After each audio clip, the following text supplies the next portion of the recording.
أشهد أن لا إله إلا الله وحده لا شريك له وأشهد أن محمدا عبده ورسوله أما بعد فأعوذ بالله من الشيطان الرجيم بسم الله الرحمن الرحيم الحمد لله رب العالمين الرحمن الرحيم مالك يوم الدين إياك نعبد وإياك نستعين اهدنا الصراط المستقيم صراط الذين أنعمت عليهم صراط الذين أنعمت عليهم غير المغضوب عليهم ولا الضالين۔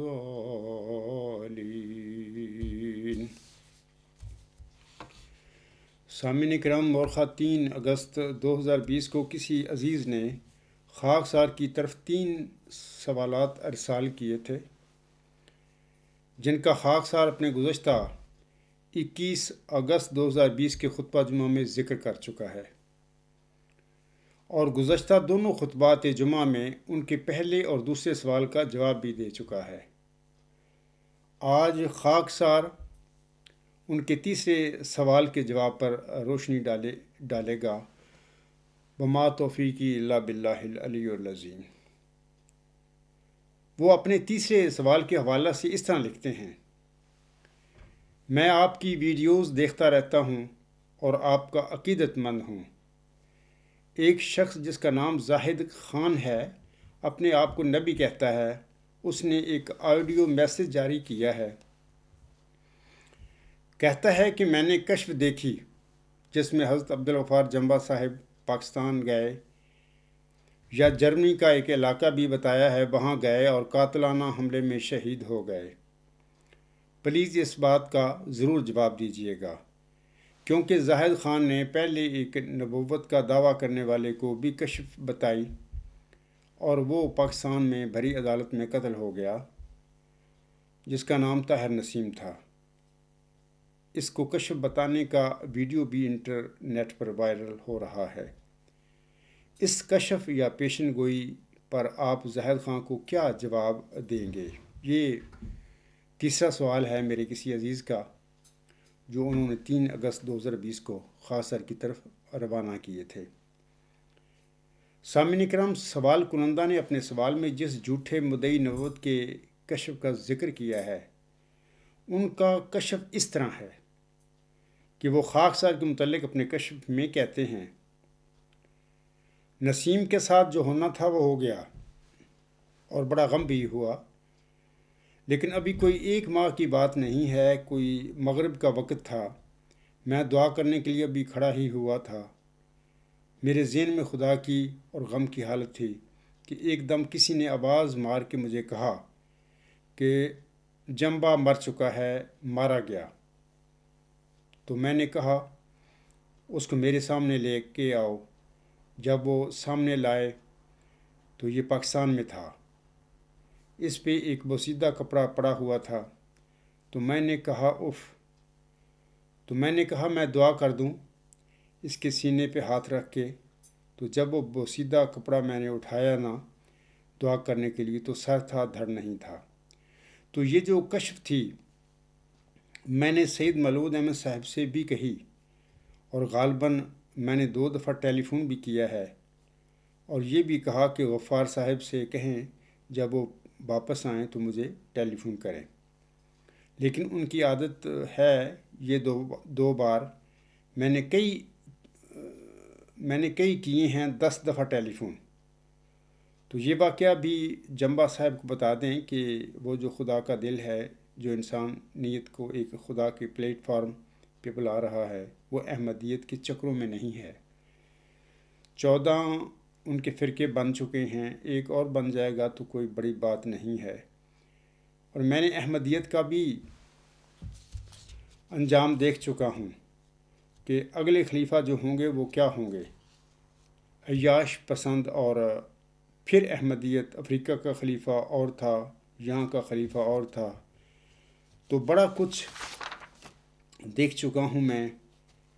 تو مولود صاحب کو میں نے پیغامات دے دیے ہیں، خود بھی کوشش کی آپ بھی انہیں یہ پیغام دے دیں کہ وہ جو کہتا ہے میں خدا کا دل ہوں، اور یہ کہتا ہے کہ پردوں کو ہٹا کے خدا کی ذات مجھ سے ملتی ہے اور فرشتوں کے اختیار مجھے دے دیے گئے ہیں۔ یہ کشف میں نے 1 ماہ ہوا ہے، ابھی 1 ماہ یا 3-4 دن کہہ لیں، مجھے یاد نہیں پڑ رہا۔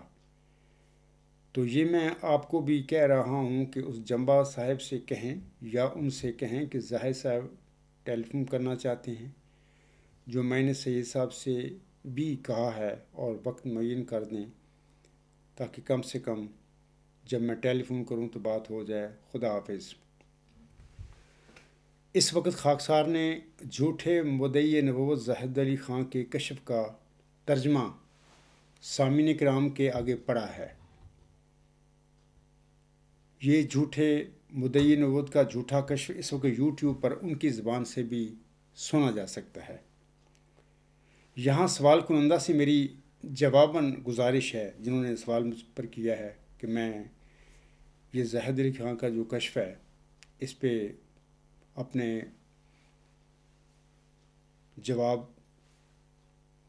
جوابی گزارشات پیش کروں۔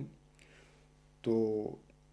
میری سوال کنندہ سے گزارش ہے جواباً کہ ہر انسان جو اس دنیا میں آتا ہے اس نے ایک نہ ایک دن اس دنیا سے جانا ہوتا ہے۔ 10 دسمبر 1983 میں خاکسار جس روحانی واقعہ سے گزرا تھا، میں اس روحانی واقعہ میں سے گزرنے کے بعد بہت زیادہ دہشت زدہ ہو گیا تھا۔ میں یہ جواب ہے بطور خاص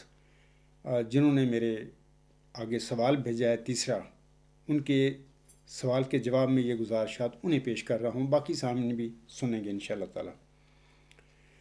تو میں کہہ رہا تھا کہ میں اس روحانی واقعہ میں سے گزرنے کے بعد بہت زیادہ دہشت زدہ ہو گیا تھا، حتیٰ کہ مجھے لگ رہا تھا کہ اب میں جلد ہی اس دنیا سے رخصت ہو جانے والا ہوں۔ اور یہی واقعہ ہمارے پیارے نبی حضرت محمد مصطفیٰ احمد مجتبیٰ صلی اللہ علیہ وآلہ وسلم کے ساتھ بھی غار حرا کے روحانی واقعے کے بعد ہوا تھا۔ جیسا کہ صحیح بخاری میں ام المومنین حضرت عائشہ صدیقہ رضی اللہ تعالی عنہا بیان کرتی ہیں کہ جب غار حرا کے واقعہ کے بعد حضرت محمد مصطفیٰ صلی اللہ علیہ وآلہ وسلم گھر واپس لوٹے تو آپ کا دل دھڑک رہا تھا۔ آپ صلی اللہ علیہ وآلہ وسلم حضرت خدیجہ رضی اللہ تعالی عنہا بنت خویلد کے پاس آئے اور کہا مجھے کپڑا اڑا دو۔ چنانچہ انہوں نے آپ کو کپڑا اڑا دیا، یہاں تک کہ جب آپ صلی اللہ علیہ وآلہ وسلم سے وہ گھبراہٹ جاتی رہی، تب حضرت صلی اللہ علیہ وآلہ وسلم نے حضرت خدیجہ رضی اللہ تعالی عنہا سے سارا واقعہ بیان کیا اور کہا مجھے تو اپنی جان کا اندیشہ ہو گیا ہے۔ سامعین کرام، اپنے 10 دسمبر 1983 کے روحانی واقعہ کے بعد خاکسار احمدیہ ہاسٹل دارالحمل میں قریباً 40 دن رہا، اور ان دنوں میں یہ خوف اور غم مجھ پر غالب رہا کہ اب خاکسار جلد ہی اس دنیا سے گزر جانے والا ہے۔ 31 جنوری 1984 کو خاکسار احمدیہ ہاسٹل دارالحمل کو چھوڑ کر گھر واپس ربوہ آ گیا۔ گھر واپس لوٹنے کے بعد بھی یہ خوف اور غم مجھ پر غالب رہا کہ اب دنیا میں میری زندگی بہت کم رہ گئی ہے اور میں کسی وقت بھی اس دنیا سے کوچ کر سکتا ہوں۔ انہی ایام میں یعنی 1984 کے وسط میں اللہ تعالیٰ نے خواب کے ذریعے اس عاجز کو یہ تسلی بخشی کہ ابھی تو نے دنیا میں بہت سارے کام کرنے ہیں۔ مثلاً ابھی تو نے اسیروں کو رستگاری دلانی ہے، تو نے زمین کے کناروں تک شہرت بھی پانی ہے، اور بہت ساری قوموں نے ابھی تو اس سے برکت بھی پانی ہے۔ تب بعد ازاں 2028 میں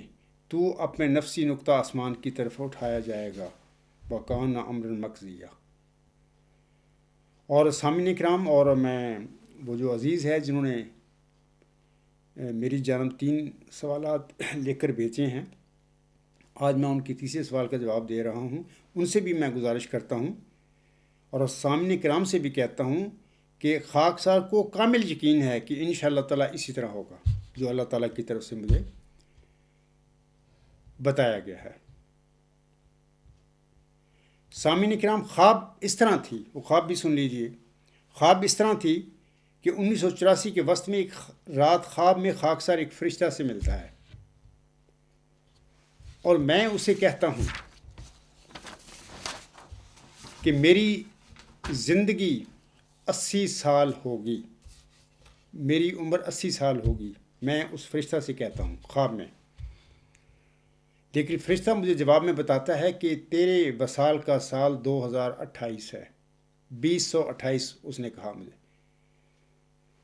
خاکسار یہاں سوال کنندہ کو جھوٹے مدعی نبوت زاہد خان کے کشف کے متعلق صرف اتنا عرض کرتا ہے کہ خواب اور کشوف بعض اوقات تعبیر طلب ہوتے ہیں۔ ظاہر میں جو دکھایا جاتا ہے، تعبیر اس کے بالکل الٹ نکلتی ہے۔ زاہد خان نے خاکسار کے متعلق جو کشف دیکھا ہے، مجھے لگ رہا ہے کہ زاہد خان کے کشف میں خاکسار کی صورت میں انہیں ان کی اپنی موت ہی دکھائی گئی ہے۔ خاکسار انہیں محض للہ نصیحت کرتا ہے کہ وہ اپنے کفری عقائد سے تائب ہو کر اللہ تعالیٰ کے حضور توبہ و استغفار کیا کریں، ہو سکتا ہے اللہ تعالیٰ ان پر رحم فرما دے۔ میں پھر کہہ دیتا ہوں عزیز کے تیسرے سوال کے جواب میں کہ دیکھیں، میں نے جو بتایا ہے آپ کو کہ خاکسار نے بھی ایک دن دنیا سے جانا ہے، جو دنیا میں آیا ہے اس نے ایک دن جانا ہے، میں نے بھی جانا ہے۔ تو انشاءاللہ تعالیٰ جیسے کہ میں آپ لوگوں کے آگے ذکر کر چکا ہوں، ایک خواب کے ذریعے اللہ تعالیٰ نے اس عاجز پر یہ ظاہر فرما دیا ہے کہ اس عاجز کا وصال جو ہے 2028 یا 2028 میں ہوگا، اور جب میرا یہ ہے وصال ہوگا، اس سے پہلے خاکسار الہامی پیشگوئی مسلم موت میں یا 20 فروری 1886 کی الہامی پیشگوئی ذکی غلام مسیح الزماں یا موعود نشان رحمت میں جو اللہ تعالیٰ نے ذکی غلام کے حوالے سے کاموں کا ذکر فرمایا ہوا ہے کہ وہ یہ سارے کام کرے گا، تو انشاءاللہ تعالیٰ ان سب تمام کاموں کے سر انجام دینے کے بعد انشاءاللہ تعالیٰ خاکسار جو ہے 2028 میں اپنے نفسی نقطہ آسمان کی طرف اٹھایا جائے گا انشاءاللہ تعالیٰ، وَكَانَ أَمْرًا مَقْضِيًّا۔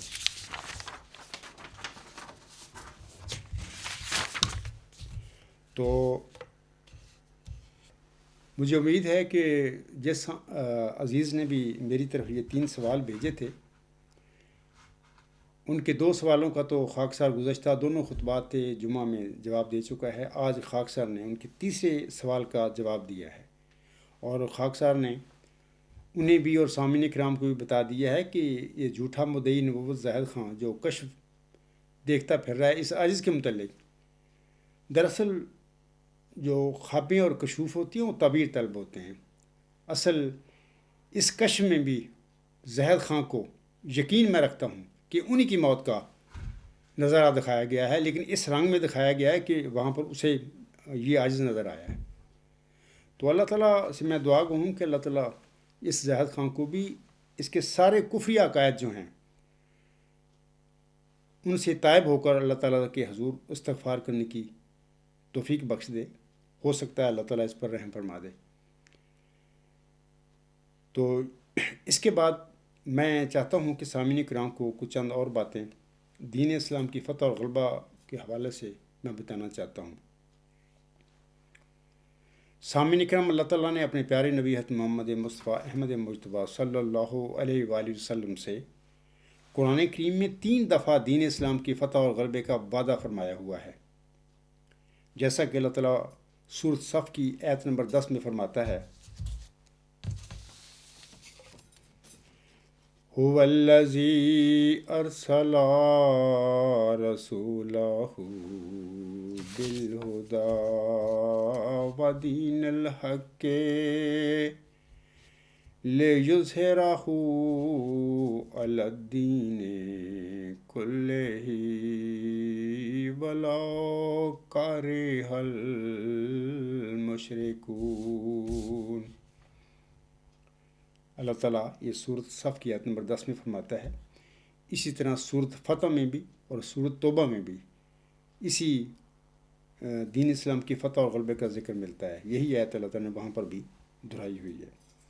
اس آیت میں اللہ تعالیٰ فرماتا ہے، وہی ہے جس نے اپنا رسول ہدایت اور دین حق کے ساتھ بھیجا تاکہ وہ اسے سب دینوں پر غالب کرے، خواہ مشرکوں کو یہ ناگوار ہی گزرے۔ اے میرے احمدی اور غیر احمدی مسلمان بھائیوں، حضرت امام مہدی و مسیح موعود مرزا غلام احمد علیہ السلام اپنی کتاب تریاق القلوب میں فرماتے ہیں، اسی جو آیت میں نے پڑھی ہے، کہ یہ قرآن شریف میں ایک عظیم و شان پیش ہوئی ہے جس کی نسبت علماء محققین کا اتفاق ہے کہ یہ مسیح موعود کے ہاتھ پر پوری ہوگی۔ روحانی خزائن جلد 15 صفحہ 232 پر حضور صلی اللہ علیہ وسلم کے الفاظ ہیں۔ علاوہ اس کے سامعین کرام، حضرت مرزا غلام احمد علیہ السلام ضمیمہ خطبہ الہامیہ میں فرماتے ہیں، حوالہ اس طرح ہے کہ روحانی خزائن جلد 16 صفحات 18 اور 19 پر یہ الفاظ ملتے ہیں حضور علیہ السلام کے۔ آپ علیہ السلام فرماتے ہیں، احادیث نبویہ میں متواتر آ چکا ہے کہ مسیح آنے والا صاحب المنارہ ہوگا۔ یہاں پر میں جو مسیح کی بات کر رہے ہیں حضور صلی اللہ علیہ وسلم، اس کے متعلق تھوڑی سی وضاحت کرنا چاہتا ہوں۔ ایک تو یاد رکھیں کہ مرزا غلام احمد وسلم کا اپنا دعویٰ تھا مسیح موعود ہونے کا، اور آپ علیہ السلام کا دعویٰ امام مہدی موعود ہونے کا بھی تھا۔ یاد رکھیں کہ آپ کا اولین جو دعویٰ ہے، بزرگ دعویٰ جو ہے، امام مہدی موعود ہونے کا ہے، اور دوسرا جو دعویٰ ہے مسیح موعود ہونے کا ہے، وہ دوسرے نمبر پر آپ کا دعویٰ آتا ہے۔ آپ بھی اپنے زمانے کے موعود مسیح عیسیٰ بن مریم کی جو سامنے نزول مسیح عیسیٰ بن مریم کی پیشگوئی فرمائی ہوئی ہے، اس کے مصداق آپ تھے، اپنے زمانے کے آپ مسیح موعود تھے۔ لیکن یہاں پر یہ جو مسیح آنے والا صاحب المنارہ ہوگا، اس سلسلے میں آپ لوگوں کو بتا دیتا ہوں کہ نزول مسیح عیسیٰ بن مریم علیہ السلام کی جو سامنے پیشگوئی امت کے آگے بیان فرمائی ہوئی ہے، اس مسیح سے مراد وہ محمدی مریم مرزا غلام احمد علیہ السلام کا وہ روحانی فرزند ہے، ابن مریم یا عیسیٰ ابن مریم، وہ اس سے مراد ہے۔ یہاں پر یہ جو حضور سامنے فرمایا ہے کہ مسیح آنے والا صاحب المنارہ ہوگا۔ آگے میں جہاں پر بھی یہ لفظ پڑھوں گا نا حضور صاحب کے مسیح موعود کے، اس سے مراد نزول مسیح عیسیٰ ابن مریم کی جو آنسم نے پیشگوئی فرمائی ہوئی ہے امت کے آگے، اس میں نبی پاک صلی اللہ علیہ وسلم نے جس عیسیٰ ابن مریم کی بشارت دی ہے نزول کی امت کے آگے، اس سے مراد مسیح موعود سے مراد وہ ہوگا عیسیٰ ابن مریم۔ آگے اس میں فرماتے ہیں اس حوالہ میں، یعنی اس کے زمانہ میں اسلامی سچائی بلندی کے انتہا تک پہنچ جائے گی، جو اس مینارہ کی مانند ہے جو نہایت اونچا ہو، اور دین اسلام سب دینوں پر غالب آ جائے گا انشاءاللہ تعالی۔ اسی کی مانند جیسا کہ کوئی شخص جب ایک بلند مینار پر اذان دیتا ہے تو وہ آواز تمام آوازوں پر غالب آ جاتی ہے، سو مقدر تھا کہ ایسا ہی مسیح کے دنوں میں ہوگا، یعنی مسیح عیسیٰ ابن مریم کے دنوں میں ہوگا، جیسا کہ اللہ تعالیٰ فرماتا ہے هو الذی ارسل رسولہ بالہدی ودین الحق لیظہرہ علی الدین کلہ۔ یہ آیت مسیح موعود کے حق میں ہے اور اسلامی حجت کی وہ بلند آواز جس کے نیچے تمام آوازیں دب جائیں، وہ ازل سے مسیح کے لیے خاص کی گئی ہے، اور قدیم سے مسیح موعود کا قدم اس بلند مینار پر قرار دیا گیا ہے جس سے بڑھ کر اور کوئی عمارت اونچی نہیں۔ یہ تو میں نے حضور صلی اللہ علیہ وسلم کے الفاظ آپ لوگوں کے آگے پڑھ کر سنائے ہیں۔ اسی آیت کریمہ سورۃ صف کی جو آیت کریمہ آیت نمبر 10 ہے، والذی ارسل رسولہ بالہدی ودین الحق لیظہرہ علی الدین کلہ ولو کرہ المشرکون، اس آیت کریمہ کے متعلق حضور صاحب نے اپنے ضمیمہ خطبہ الہامیہ میں جو فرمایا وہ میں نے آپ لوگوں کے آگے پڑھ کر سنایا ہے۔ اب میں اسی آیت کے حوالہ سے حضور صاحب کا ایک اور اقتباس آپ لوگوں کے آگے پڑھ کر سنانا چاہتا ہوں۔ حضرت مرزا غلام احمد صاحب اپنی کتاب چشمہ معرفت میں فرماتے ہیں، زمانہ محمدی کے سر پر حضرت صلی اللہ علیہ وسلم ہیں اور اس کے آخر میں مسیح موعود تھا۔ ابھی میں نے مسیح موعود کی تشریح کر دی ہے، تو اس حضور صاحب کے مسیح موعود فرمانے سے وہی عیسیٰ ابن مریم مراد ہیں۔ آگے اس میں فرماتے ہیں، اور ضرور تھا کہ یہ سلسلہ دنیا کا منقطع نہ ہو جب تک کہ وہ پیدا نہ ہو لے، کیونکہ وحدت اقوامی کی خدمت اسی نائب النبوت کے عہد سے وابستہ کی گئی ہے، اور اسی کی طرف یہ آیت اشارہ کرتی ہے، اور وہ یہ ہے کہ هو الذی ارسل رسولہ بالہدی ودین الحق لیظہرہ علی الدین کلہ، یعنی خدا وہ خدا ہے جس نے اپنے رسول کے کامل ہدایت اور سچے دین کے ساتھ بھیجا تا اس کو ہر ایک قسم کے دین پر غالب کر دے، یعنی ایک عالمگیر غلبہ اس کو عطا کرے۔ اور چونکہ وہ عالمگیر غلبہ حضرت صلی اللہ علیہ وآلہ وسلم کے زمانہ میں ظہور میں نہیں آیا، اور ممکن نہیں کہ خدا کی پیشگوئی میں کچھ تخلف ہو، اس لیے اس آیت کی نسبت ان سب متقدمین کا اتفاق ہے جو ہم سے پہلے گزر چکے کہ یہ عالمگیر غلبہ مسیح موعود کے وقت میں ظہور میں آئے گا۔ پھر میں کہوں گا کہ مسیح موعود سے مراد حضرت مرزا غلام صاحب کی، میرے آقا کی، عیسیٰ ابن مریم مراد ہے، جس کے متعلق نبی پاک صلی اللہ علیہ وسلم فرماتے ہیں ایک حدیث میں، خدا کی قسم کھا کر فرماتے ہیں کہ اس کا نزول ہوگا، اور پھر اس کے زمانے میں وہ دجال کو قتل بھی کرے گا، صلیب کو توڑے گا، اور بہت سارے مطلب کہ دین اسلام کی غلبہ کی راہ ہموار کر دے گا۔ تو یہاں پر مسیح موعود سے مراد حضور صلی اللہ علیہ وسلم کی اسی عیسیٰ ابن مریم کے نزول کی وہ بات فرما رہے ہیں۔ آگے اس میں فرماتے ہیں، کیونکہ اس عالمگیر غلبہ کے لیے 3 امر کا پایا جانا ضروری ہے جو کسی پہلے زمانہ میں وہ پائے نہیں گئے۔ آپ رسول فرماتے ہیں، اول یہ کہ پورے اور کامل طور پر مختلف قوموں کے میل ملاپ کے لیے آسانی اور سہولت کی راہیں کھل جائیں،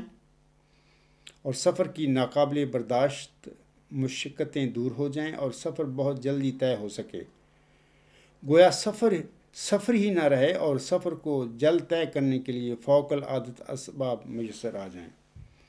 کیونکہ جب تک مختلف ممالک کے باشندوں کے لیے ایسے اسباب اور سامان حاصل نہ ہوں کہ وہ فوق العادت کے طور پر ایک دوسرے سے مل سکیں اور بآسانی ایک دوسرے کی ایسے طور سے ملاقات کر سکیں کہ گویا وہ ایک ہی شہر کے باشندے ہیں، تب تک ایک قوم کے لیے یہ موقع حاصل نہیں ہو سکتا کہ وہ یہ دعویٰ کریں کہ ان کا دین تمام دنیا کے دینوں پر غالب ہے، کیونکہ غلبہ دکھلانے کے لیے یہ شرط ہے کہ ان تمام مذاہب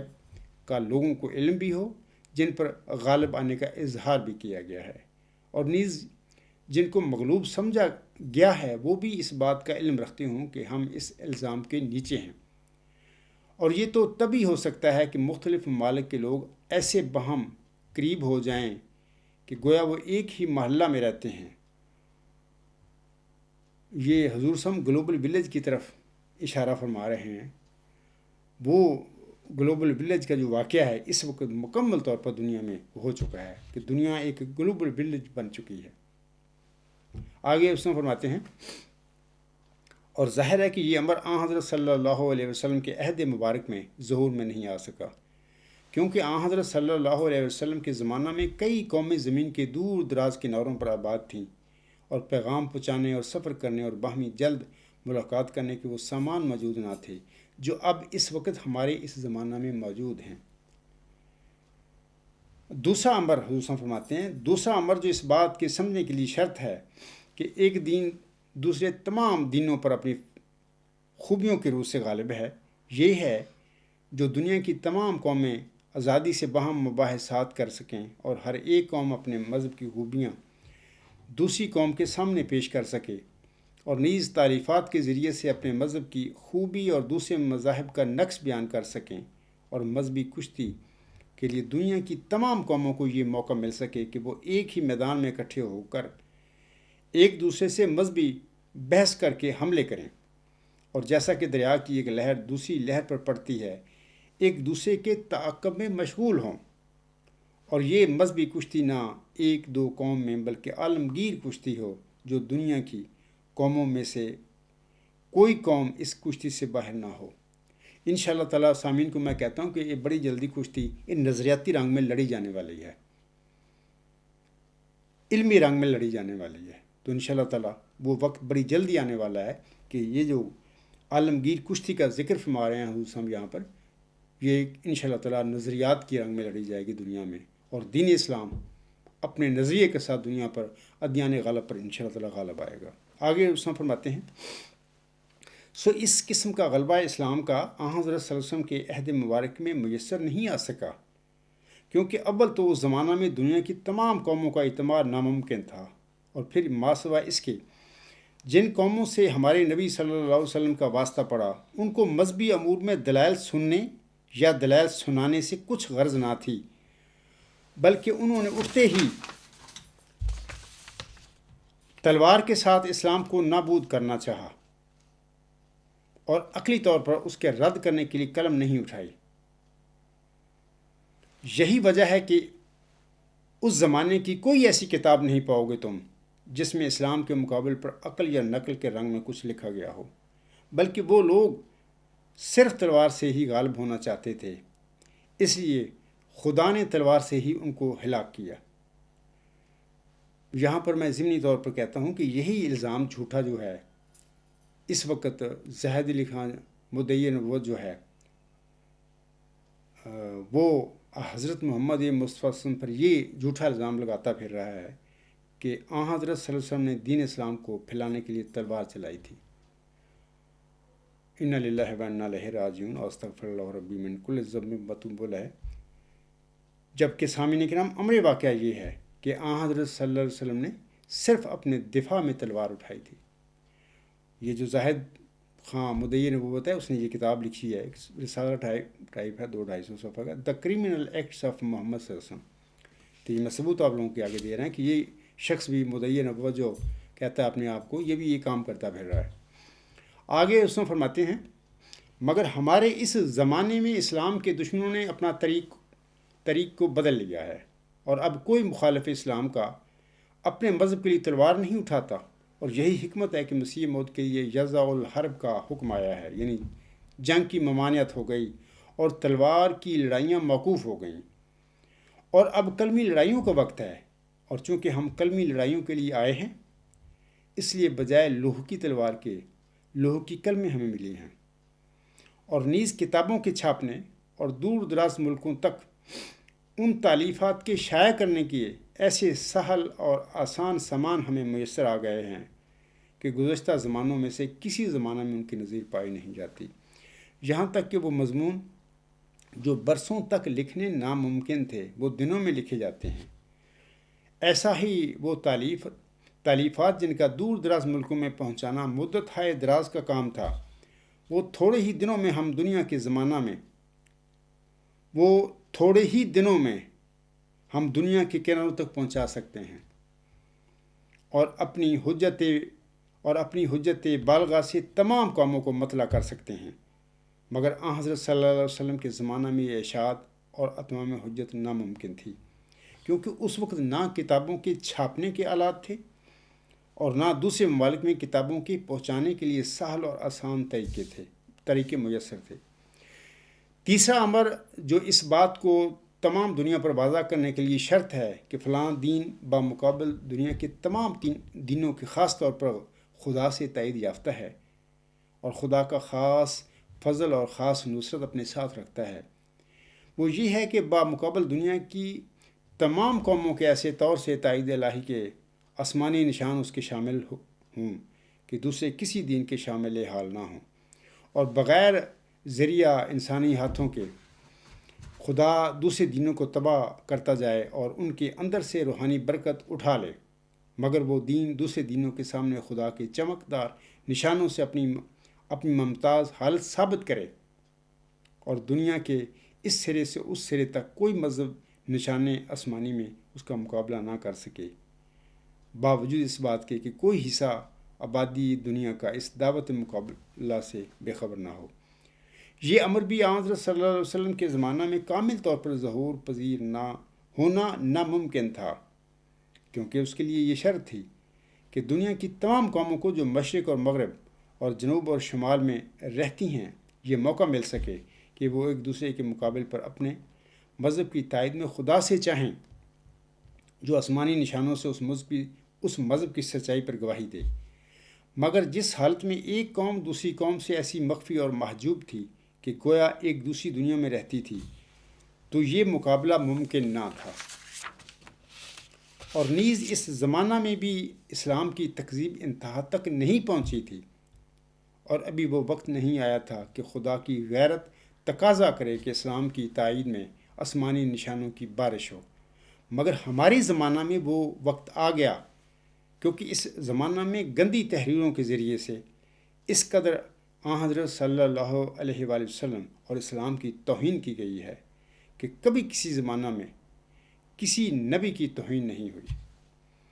آن حضرت صلی اللہ علیہ وسلم کے زمانہ میں تو ثابت نہیں ہوتا کہ کسی عیسائی یا یہودی نے اسلام کی رد اور آن حضرت صلی اللہ علیہ وسلم کی توہین میں 2 یا 3 ورق رسالہ بھی لکھا ہو، مگر اب اس قدر آن حضرت صلی اللہ علیہ وسلم کی توہین اور اسلام کی رد میں کتابیں لکھی گئیں اور اشتہار شائع کیے گئے اور اخبار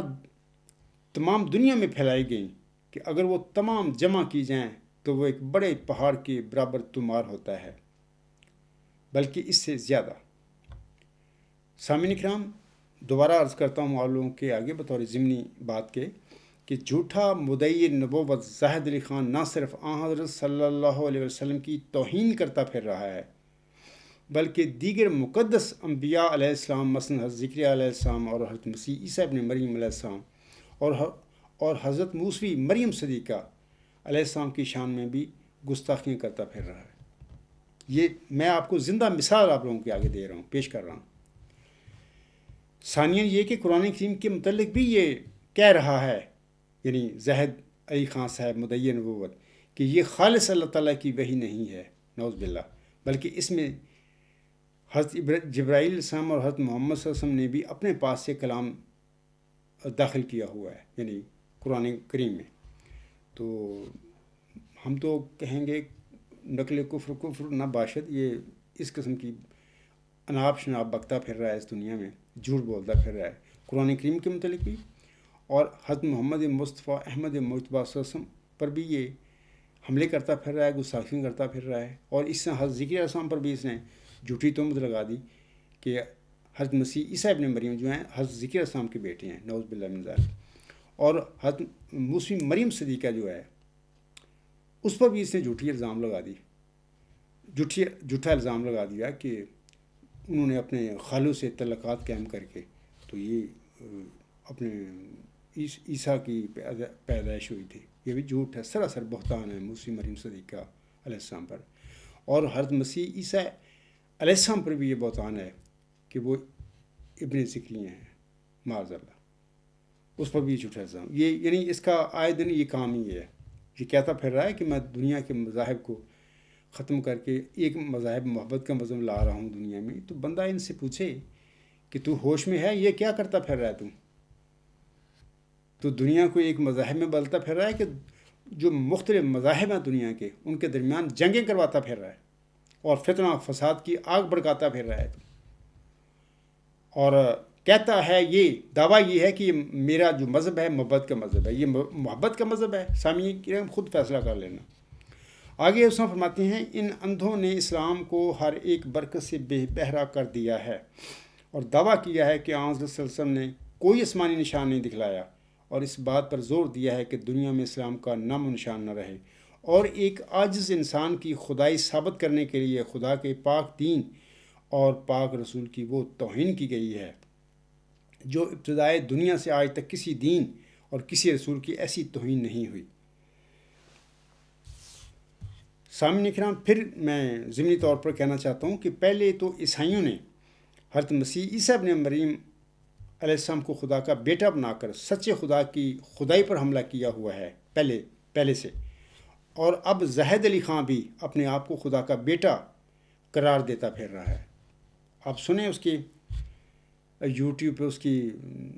تقریریں سنیں، اس کی خطاب سنیں، اور اس کے جو مرید ہیں چیلے چانٹے وہ بھی یہی کہتے پھر ہیں، خدا کا بیٹا زاہد علی خان، خدا کا بیٹا زاہد علی خان، نعوذ باللہ من ذالک. تو اب یہ زاہد علی خان جو ہے اپنے آپ کو خدا کا بیٹا بنا کر اس شخص نے بھی سچے خدا کی خدائی پر حملہ کر دیا ہے. یہ سب سامعین کرام ابلیسی ایجنڈا ہے جس کی تکمیل کے لیے اس وقت زاہد خان دین اسلام کو نعوذ باللہ مٹانے کے لیے آخری زمانے میں دین اسلام سمیت دیگر تمام شریعتوں اور الہامی کتابوں کو اپنے زوم میں ختم کرتا پھر رہا ہے. آگے حضور اسلام فرماتے ہیں، اور در حقیقت یہ ایسا زمانہ آ گیا ہے کہ شیطان اپنی تمام ضروریات کے ساتھ ناخنوں تک زور لگا رہا ہے کہ اسلام کو نابود کر دیا جاوے. اس لیے یہ زمانہ بھی اس بات کا حق رکھتا تھا کہ اس کی اصلاح کے لیے کوئی خدا کا مامور آوے، بس وہ مسیح موعود ہے جو موجود ہے. میں پھر کہتا ہوں کہ یہاں پر مسیح موعود سے مراد حضرت مرزا غلام صاحب کی نزول مسیح عیسیٰ ابن مریم کے مطابق ہمارے پیارے نبی صلی اللہ علیہ وسلم کا جو امت محمدیہ کے آگے یہ پیشگوئی ہے کہ عیسیٰ ابن مریم نازل ہوں گے اور وہ اسلام کی فتح اور غلبے کی راہ ہموار کریں گے اور صلیبی مذہب کو پاش کر دیں گے اور جنگوں کا زمانہ ختم ہو جائے گا اور دجال کو وہ قتل کریں گے. اور یہ بہت ساری باتیں، تو دجال بھی لوگ ایک سمجھتے ہیں کوئی بہت بڑا کوئی جن ٹائپ انسان ہے، جبکہ ایسی بات نہیں ہے کہ یہ جو دجالی جو ہیں یہ قومیں جو ہیں نا جھوٹی، یہ جو مذہب ہے صلیبی مذہب جو ہے اس کے کرندے ہیں سارے. تو ان کی جو نظریات ہیں وہ سارے نظریات جو دجالی نظریات ہیں دراصل اس کے حامل ہیں یہ لوگ. تو ان کی ہی موت واقعہ ہوگی. عیسیٰ ابن مریم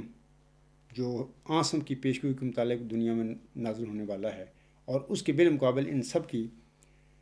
اس ابلیسی جو مذہب ہے ان کا ابن اللہ کا مذہب انہوں نے بنا لیا ہے، اور بہت سارے انہوں نے عقائد کر لیے ہیں اپنے پاس سے، خدائی کے دعوے کر لیے انہوں نے. یہ سارے چیزیں انشاءاللہ تعالیٰ نیست و نابود ہوں گی اور اس طرح یہی دجال کا قتل ہوگا. آگے اس میں فرماتے ہیں، اور زمانہ حق رکھتا تھا کہ اس کی اصلاح کے لیے کوئی خدا کا مامور آوے، پس وہ مسیح موعود ہے جو موجود ہے. اور زمانہ حق رکھتا تھا کہ اس نازک وقت میں آسمانی نشانوں کے ساتھ خدا تعالیٰ کی دنیا پر حجت پوری ہو. سو آسمانی نشان ظاہر ہو رہے ہیں اور آسمان جوش میں ہے کہ اس قدر آسمانی نشان ظاہر کرے کہ اسلام کی فتح کا نکارہ ہر ایک ملک میں اور ہر ایک حصہ دنیا میں بچ جائے. اے قادر خدا، تو جلد وہ دن لا کہ جس فیصلے کا تو نے ارادہ کیا ہے وہ ظاہر ہو جائے اور دنیا میں تیرا جلال چمکے اور تیرے دین اور تیرے رسول صلی اللہ علیہ وسلم کی فتح ہو، آمین ثم آمین۔ تو میں یہاں پر پھر یہ کہہ دیتا ہوں کہ یہ دین اسلام کی فتح اور غلبہ ہے، جس کا وعدہ اللہ تعالیٰ نے پیارے نبی صلی اللہ علیہ وسلم کے ساتھ 3 دفعہ فرمایا ہوا ہے قرآن کریم میں۔ یہ آپ دیکھیں گے کہ یہ علمی اور نظریاتی فتح ہوگی اسلام کی اور قرآن کریم کی۔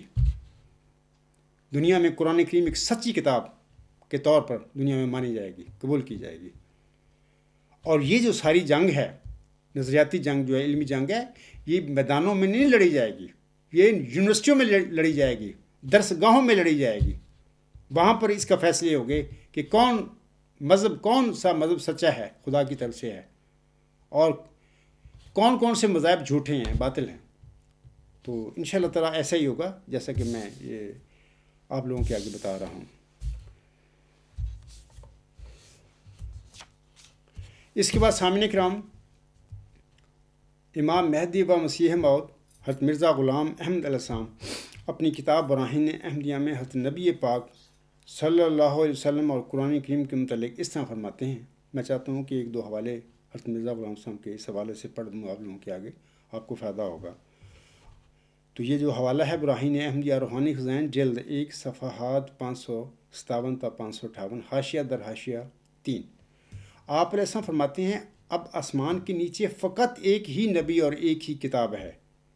یعنی حضرت محمد مصطفیٰ صلی اللہ علیہ وآلہ وسلم، جو اعلیٰ و افضل سب نبیوں سے اور اتم و اکمل سب رسولوں سے اور ختم الانبیاء اور خیر الناس ہیں، جن کی پیروی سے خدا تعالیٰ ملتا ہے اور ظلماتی پردے اٹھتے ہیں اور اسی جہان میں سچی نجات کے آثار نمایاں ہوتے ہیں۔ اور قرآن شریف جو سچی اور کامل ہدایتوں اور تاثیروں پر مشتمل ہے، جس کے ذریعہ سے حقانی علوم اور معارف حاصل ہوتے ہیں اور بشری آلودگیوں سے دل پاک ہوتا ہے اور انسانی جہل اور غفلت اور شبہات کے حجابوں سے نجات پا کر حق الیقین کے مقام پر پہنچ جاتا ہے۔ ایک دوسرا اقتباس میں حضور صاحب کا میں آپ لوگوں کے آگے پڑھ دیتا ہوں، وہ بھی سامعین کے لیے بڑا فائدہ مند ہوگا۔ آپ علیہ السلام فرماتے ہیں، اپنی تریاق القلوب جو کتاب ہے، اس میں دین اسلام اور حضرت صلی اللہ علیہ وسلم کی نبوت کے متعلق آپ علیہ السلام فرماتے ہیں۔ یہ جو حوالہ ہے تریاق القلوب روحانی خزائن جلد 15 صفحہ 141 پر الفاظ ہیں حضور السلام کے۔ آپ علیہ السلام فرماتے ہیں، اے تمام وہ لوگوں جو زمین پر رہتے ہو، اے تمام وہ انسانی روح ہو جو مشرق اور مغرب میں آباد ہو، میں پورے زور کے ساتھ آپ کو اس طرف دعوت کرتا ہوں کہ اب زمین پر سچا مذہب صرف اسلام ہے، اور سچا خدا بھی وہی خدا ہے جو قرآن نے بیان کیا ہے۔ اس کے علاوہ کوئی اور حق تعالیٰ نہیں ہے، یاد رکھیں۔ آگے حضور صلی اللہ علیہ وسلم فرماتے ہیں، اور ہمیشہ کی روحانی زندگی بالا نبی اور جلال اور تقدس کے تخت پر بیٹھنے والا حضرت محمد مصطفیٰ صلی اللہ علیہ وسلم ہے، جس کی روحانی زندگی اور پاک جلال کا ہمیں یہ ثبوت ملا ہے کہ اس کی پیروی اور محبت سے ہم روح القدس اور خدا کے مکالمہ اور آسمانی نشانوں کے انعام پاتے ہیں۔ تو مجھے امید ہے کہ وہ جو عزیز ہے جنہوں نے میری طرف 3 اگست کو 3 سوالات جواب کے لیے ارسال کیے تھے، آج کے خطبہ جمعہ میں اس عاجز نے ان کے 3 سوالوں کا جواب دے دیا ہے۔ اللہ تعالیٰ ان کو ان جوابوں سے فائدہ اٹھانے کی توفیق بخشے، اور دیگر سامعین کرام جو ہیں ان کو بھی خاک صاحب نے جو 3 سوالوں کے جواب دیے ہیں ان سے فائدہ اٹھانے کی توفیق عطا فرمائے۔ اسی پہ میں اپنا آج کا خطبہ جمعہ ختم کرتا ہوں۔ والحمدللہ والصلاۃ والسلام علی رسولہ محمد للمصطفیٰ افضل الرسل و خیر الورا سیدنا و سید کل ما فی الارض والسماء وما علینا الا البلاغ وآخر الدعوانا ان الحمد للہ رب العالمین اولا و آخرا و ظاہرا و باطنا ہو و مولانا نعم المولا و نعم النصیر و نعم الوکیل۔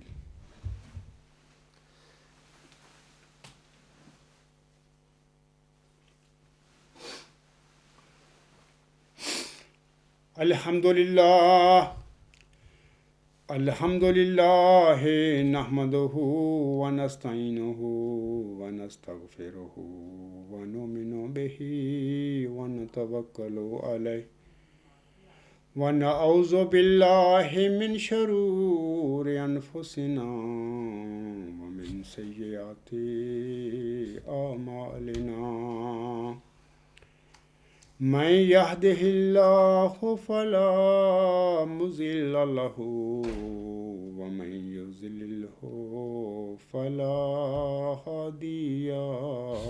له ونشهد أن لا إله إلا الله ونشهد أن محمدا عبده ورسوله عباد الله رحمكم الله إن الله يأمر بالعدل والإحسان وإيتاء ذي القربى وينهى عن الفحشاء والمنكر والبغي يعظكم لعلكم تذكرون اذكروا الله يذكركم وادعوه يستجب لكم ولذكر الله أكبر